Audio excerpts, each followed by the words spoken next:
50 días de la guerra de Ucrania y un balance aterrador en palabras del máximo responsable de Naciones Unidas. Hasta ahora 9.000 muertes y un mundo dividido en torno a la guerra que lo cambió todo. Soy Jenny Pérez aquí en Berlín. Destacamos. A 500 días del inicio de la invasión rusa, la guerra se libra en el este de Ucrania. La ONU ha documentado la muerte de 9.000 civiles ucranianos, incluidos 500 niños, y supuestos crímenes de guerra en ambas partes del conflicto. Zelensky se marcha de Turquía junto con 5 comandantes del regimiento Azov, desatando la indignación del Kremlin. Se encontraban bajo la protección del presidente turco en un acuerdo previo con Rusia. Y sigue la controversia por la decisión de los Estados Unidos de enviar bombas de racimo a Ucrania. El presidente Joe Biden defiende su decisión para ayudar, dice, a Ucrania en un momento decisivo de la contraofensiva contra Rusia.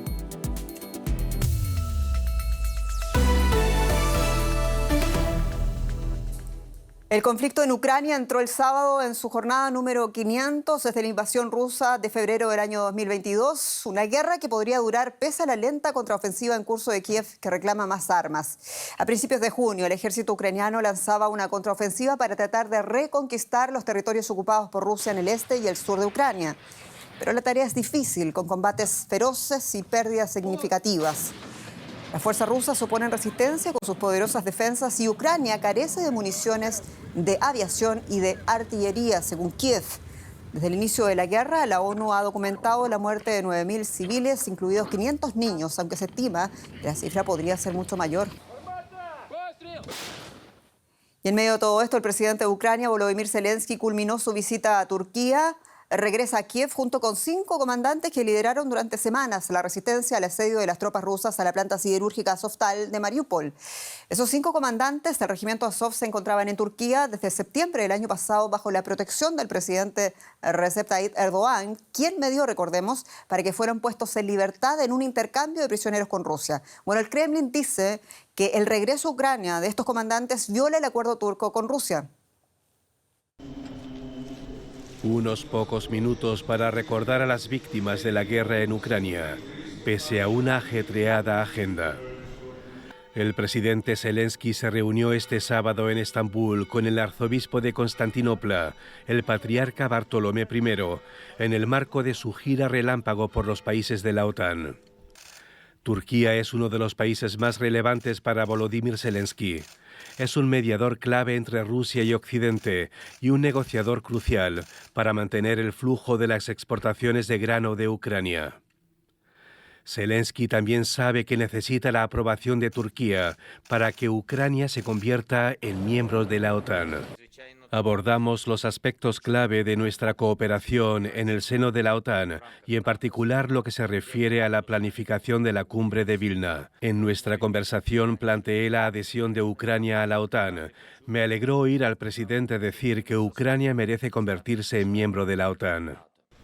El presidente Erdogan también dijo que plantearía la cuestión del intercambio de prisioneros al presidente ruso Vladimir Putin, quien visitará Turquía el mes próximo.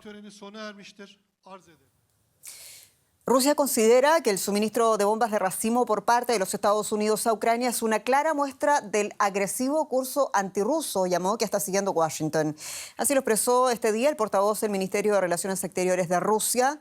Para Moscú, la entrega de este tipo de armas es un gesto de desesperación y una prueba de impotencia ante el fracaso de la tan publicada contraofensiva ucraniana. La Casa Blanca anunció este viernes el envío de bombas de racimo a Ucrania, un armamento prohibido por una convención internacional ratificada por más de 100 países. Este tipo de bombas detonan en el aire y liberan cientos de submuniciones con gran poder destructivo. Rusia dice que la decisión de Washington confirma el cambio o el camino agresivo de los Estados Unidos en su contra. Ricardo Marquina está con nosotros con detalles desde Moscú. Ricardo, son bombas, decíamos, bombas de racimos que se van a utilizar contra soldados rusos en territorio ucraniano. ¿Qué más trascendió en la prensa rusa sobre este tema? Hola, buenas desde Moscú. Bueno, la propaganda rusa está intentando hacer un interesante e incluso divertido esfuerzo por tratar este tema, ya que intenta sacar los colores a Estados Unidos, remarcando que Estados Unidos dijo que el uso de este tipo de armas era un crimen de guerra. Lo que la propaganda rusa calla es que Estados Unidos dijo eso cuando Rusia utilizó este tipo de armas no solo contra soldados ucranianos, lo utilizó, por ejemplo, en Kharkov, contra el centro de la ciudad, contra zonas civiles. Pero esto, evidentemente, la propaganda rusa lo calla y curiosamente se le olvida. Hay mucho ajetreo con respecto a esta noticia que podría romper las líneas de defensa rusas. Es por eso que Moscú se toma este anuncio con mucha seriedad, pero es la repetición una vez más del tipo de amenaza rusa. Cada vez que Estados Unidos ha anunciado, Estados Unidos y Occidente, el envío de tanques, de lanzaderas de misiles de alta precisión o de baterías antiaéreas, Rusia siempre tiene la misma reacción: amenazar con una posible tercera guerra mundial. Ricardo Marquina, muchas gracias. En Moscú. A ustedes. Y la decisión de Estados Unidos de enviar a Ucrania bombas de racimo prohibidas en tratados internacionales ha generado también una amplia discusión con críticas también por parte de sus aliados. Naciones Unidas, por ejemplo, se ha mostrado crítico y rechaza que se siga empleando esta munición en el campo de batalla. Países aliados, socios de los Estados Unidos, como son España, Reino Unido o incluso Alemania, tampoco comparten esta decisión. Washington justifica asegurando que el ejército ucraniano necesita urgentemente munición y que serán usadas para la defensa de su territorio y no para el ataque. Y un día después de oficializado el anuncio, Biden sigue sorteando las críticas y tenemos desde Washington al periodista David Alandete con los detalles. Ahí te veo, David. ¿Cómo ha seguido el debate hoy? ¿Qué pasa a nivel político? Hay un consenso en Washington entre el Partido Republicano y la mayoría del Partido Demócrata en que esta es una decisión adecuada. Y esto contrasta enormemente con la posición de Naciones Unidas, de aliados de Estados Unidos y de las organizaciones humanitarias y un pequeño, reducido grupo de demócratas.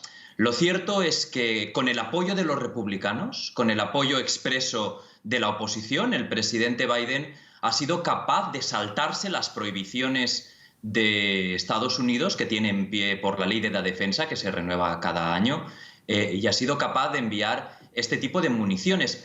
El debate que está intentando sortear en este momento la Casa Blanca no es el envío no de estas bombas de racimo, cosa que en general hay un consenso en que puede hacer, sino que sean aquellas que tienen un margen de error que está más allá del 1%, que es lo que no acepta Estados Unidos en su propio arsenal.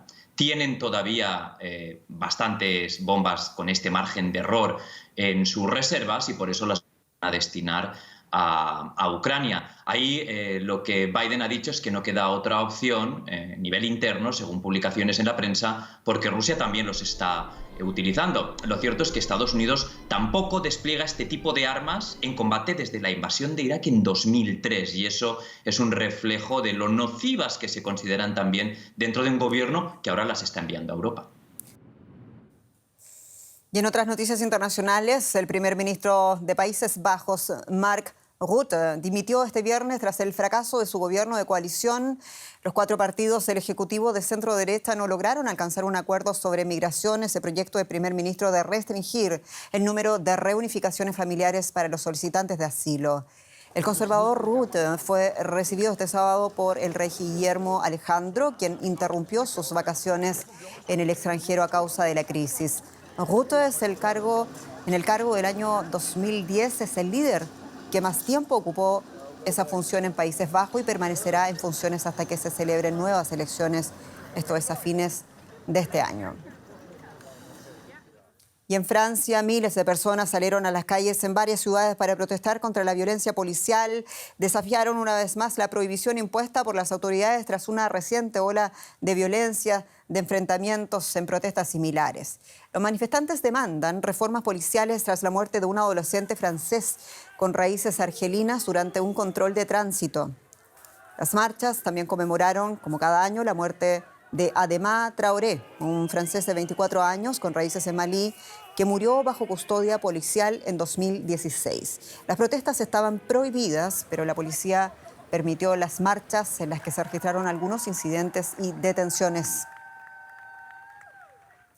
Y nos concentramos ahora en Argentina, donde un escándalo sacude a la política nacional. La justicia del país investiga la supuesta financiación ilegal de la Libertad Avanza, así se llama el partido del ultraderechista Javier Milei, por las reiteradas denuncias de presunta venta de candidaturas. La financiación en efectivo es ilegal en Argentina. Entre los citados como testigos se encontraba el ex aliado Carlos Maslatón, quien ratificó ante el fiscal la existencia de una supuesta franquicia política por la que la agrupación de Milei habría pedido sumas en dólares en efectivo a quienes quisieran integrar las listas de la formación y usar entonces su imagen, la de Milei. El ultraderechista, por su parte, aseguró que denunciará a quienes formularon las acusaciones contra la Libertad Avanza, su partido, aseverando que cada candidato debe cubrir el financiamiento de su candidatura al no disponer su agrupación de otros recursos, dijo. Y tenemos con nosotros a Alejandro Rebocio, periodista con detalles en Buenos Aires.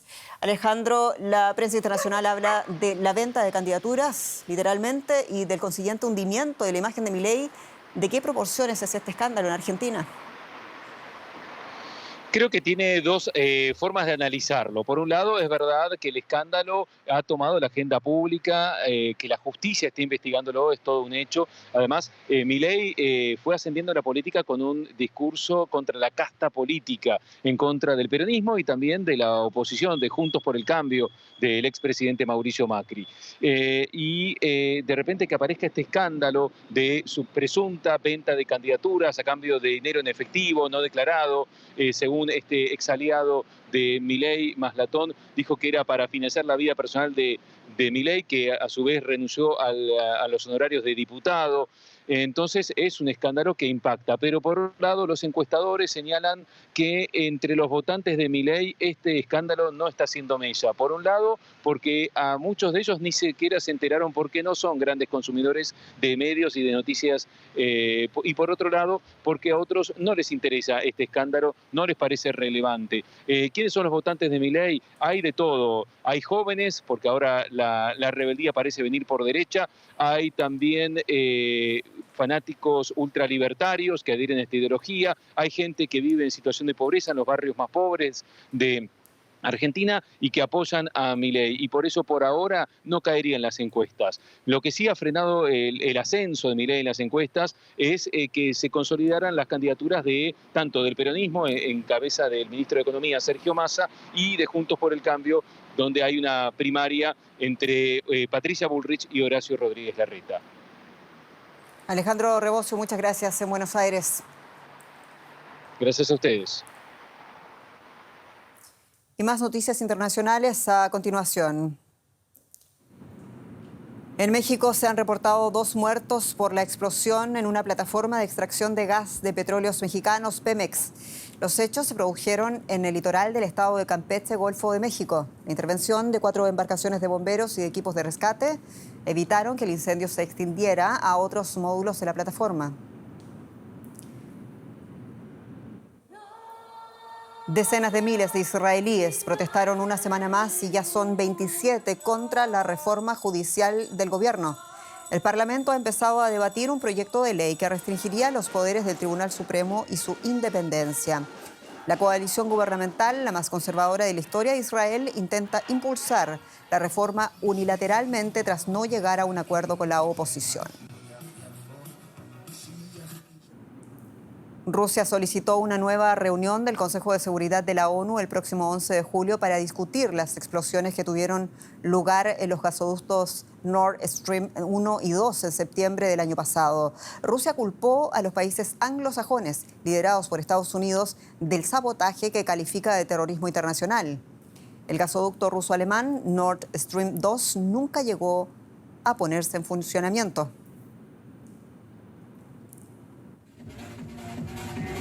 En Berlín, los más fiesteros desafiaron al calor y bailaron en las calles con motivo del desfile anual Rave the Planet.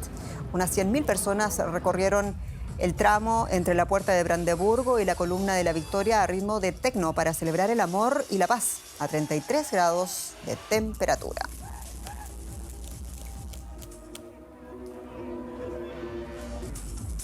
Se sintió el calor en Berlín. Bueno, nos vamos. Muchas gracias por su sintonía. Soy Jenny Pérez. Esto es Deutsche Welle para ustedes. Noticias en español desde el corazón de Europa. Hasta pronto.